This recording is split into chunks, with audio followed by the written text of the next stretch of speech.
তো এই যে আজকে আমি রান্না করলাম, এখানে হচ্ছে এই যে ভাত, আর এই যে এখানে করলাম হচ্ছে ছোলার ডাল, নারকেল দিয়ে করেছি ছোলার ডাল, আর এখানে হচ্ছে ভেন্ডি ভাজা, ঢেঁড়স ভাজা,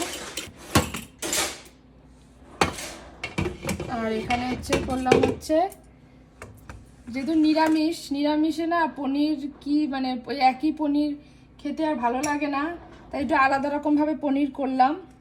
একটু মাখা মাখা করে করলাম। এই যে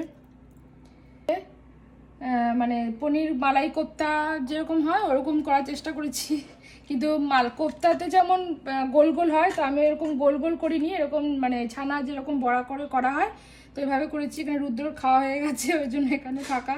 তো এখানে আমি বরকে আমি অফিসে দিয়ে দিচ্ছি। এই যে পনির একদম মাখা মাখা করে করেছি, মানে এগুলো কি হয়, এগুলো ভাতের সাথে অতটা না হলে রুটির সাথে বেশি ভালো লাগে, রুটি পরোটা এগুলোর সাথে বেশি ভালো লাগে। তো এই যে একদম মাখা মাখা করে করেছি, একদম ঝোল একদম লেগেই আছে, মানে পনিরের সাথেই কোপ্তাগুলোর সাথে ঝোলটা লেগে আছে বেশি। আর এখানে এই যে ছোলার ডাল দিয়ে দিচ্ছি।